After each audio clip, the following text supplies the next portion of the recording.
Oke, pemirsa sekalian, saya akan lanjut pada episode kedua sampai kepada cerita wayang nih, Pak Madi.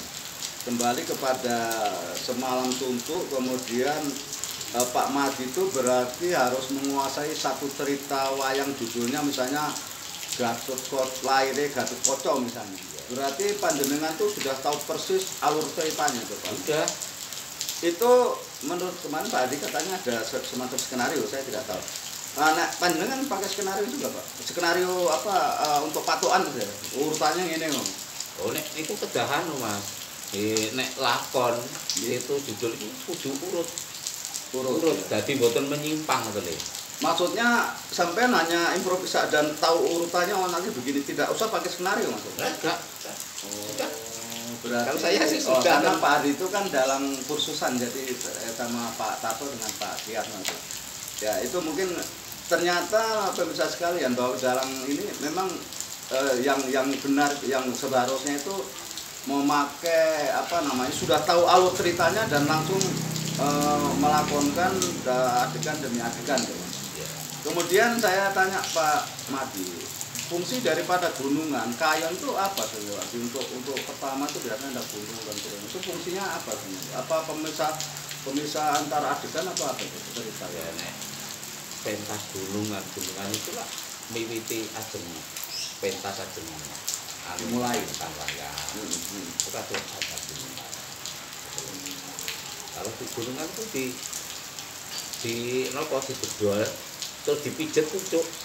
Niku itu harus ya saya lihat di apa itu kemudian dipegang pucuknya. Lah iya, niku enten mantrane.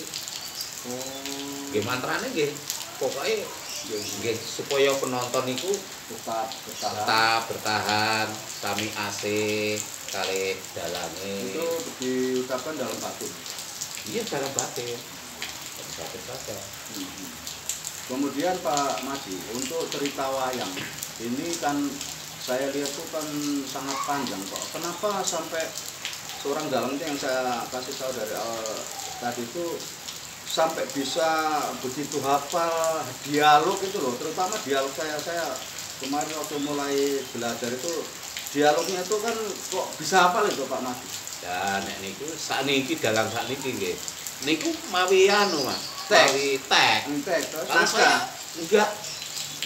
Pokoknya kalau keluar dari pasar. Nah, sampean sudah hafal kan ini. Nggih, nek sakniki dalam mula baik-baik niku ngangge tek. Ngoten lho. Mawi naskah benar sudah kita tanya Pak Adirman tuh pakai skenario kan. Ya. Skenario bakunya itu, yang lainnya tuh bisa yang kalau misalnya tidak ini ya tetap terpaksa kembali kepada teks, lihat ceritanya itu. Kalau saya tidak. Dari awal tuh sampean memang enggak pernah pakai tulis skenario? Enggak pernah mawi teks sampai sekarang. Iya, sampai sekarang juga. Nah, kalau meruat itu saya yo nganggo teks juga. Oke, kita sampai pada ruatan Pak ya. Yeah. Ini sudah saya juga perlu teringat sampai ngomong masalah ruatan. Sebetulnya dalam ruatan itu memang harus dalam khusus yang sudah senior Pak Mas. Ya itu nek ruatan itu boten waton dalang. Mesti kaya dalam sekolahan maupun itu nang waton dalang. Niku nek ampun wani ruwat. Kedah ruwat niku kudu kedah turun dalang. Senajan turun dalang niku kantun niku wani napa mboten. Nek Anom Widodo niku jane lak turun dalang. Tapi nek mboten wani. Kenyataan kalau ada ruwatan kan Pak Joko Anom Widodo niku saya memanggil saya. Jadi perbedaan antara tentang dalam ruwatan itu ternyata memang ada. Apakah itu memang seperti itu Pak Madi ya? Kalau dalam ruwatan memang harus mempersiapkan batin yang tidak seperti biasanya gitu. Oh enggak, itu ruwatan sakral jadi pakem. Jadi wiwitan niku lairke napa niku Bathara Kala. Wiwit alit niku namine kendang gumulung ya. Terus munggah gentayangan itu kan njaluk. Tekok wong tuane iki jatine sapa kendang gumulung itu.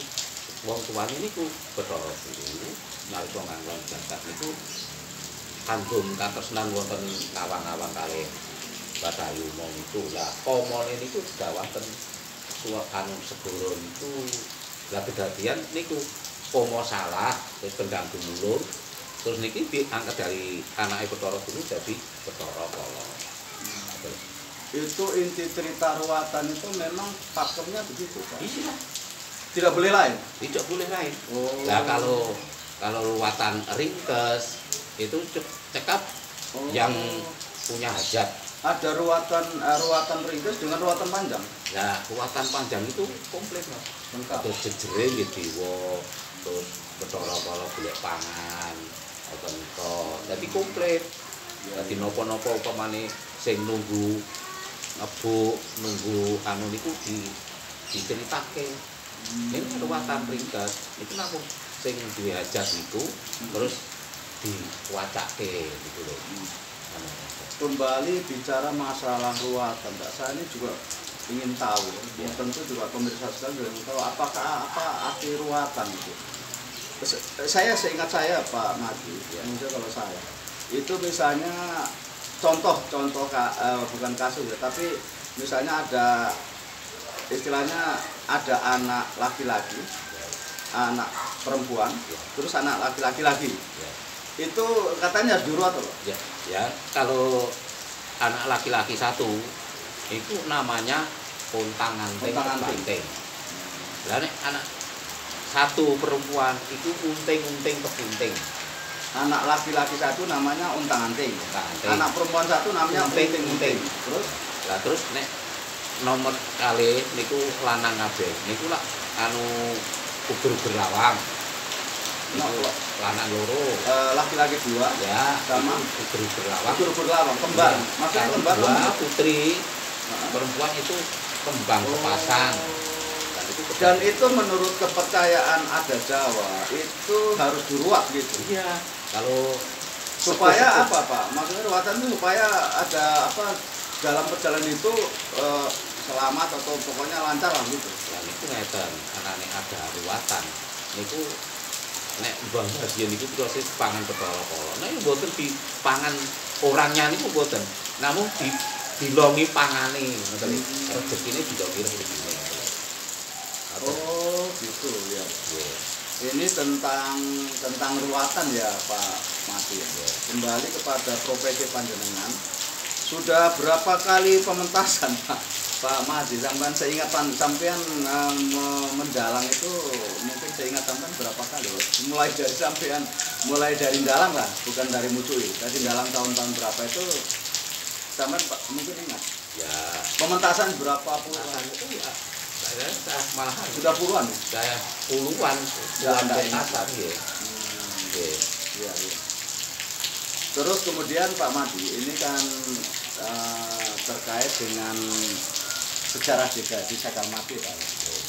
Tadi saya sudah sampaikan bahwa generasi di Sagal Mati itu pertama itu Mbah Joyo Mikin, yang namanya Pak Termo Kenoyo, kemudian Pak Gito. Pak Gito itu namanya Pak Gito Suwarno. Kemudian Pak Sumadi, ya. Ini yang dalang yang betul-betul ini ya, turunan ya. Kemudian yang lainnya itu adalah Pak Tarso, Pak Sriyatno dengan Pak Hadi sekarang. Itu dalam kursusan lah, sebenarnya dalam ini. Nah, menurut panjenengan sebagai seorang putra Dalmati ya, Pak Madi, kira-kira panjenengan tuh untuk generasi muda Dalmati terutama itu bagaimana? Kira-kira apakah harus ada generasi dalam setelah sampean atau Pak Hadi? Kira-kira saya sudah Dalmati itu juga. Karena apa zaman sekarang itu sudah anu kesenian. Tapi contohnya terus Dalmati itu dulu saya perintis terawitan. Itu saya yang rajak saya tidak biaya. Nyatanya tidak jadi. Pak Madi, mungkin minta maaf kita akan break dulu karena ini kelihatannya cuacanya sudah agak gelap, kita pindah ke dalam ya. Nuwun sewu, nanti kita akan masuk kepada episode ketiga terutama tentang seni budaya Dalmati Pak ya, yang terkait dengan aktivitas wayang bersih deso dan seterusnya nanti kita akan lanjut. Pemirsa sekalian, kita break dulu karena cuaca sudah gelap dan kita akan pindah di ruang dalam. Terima kasih.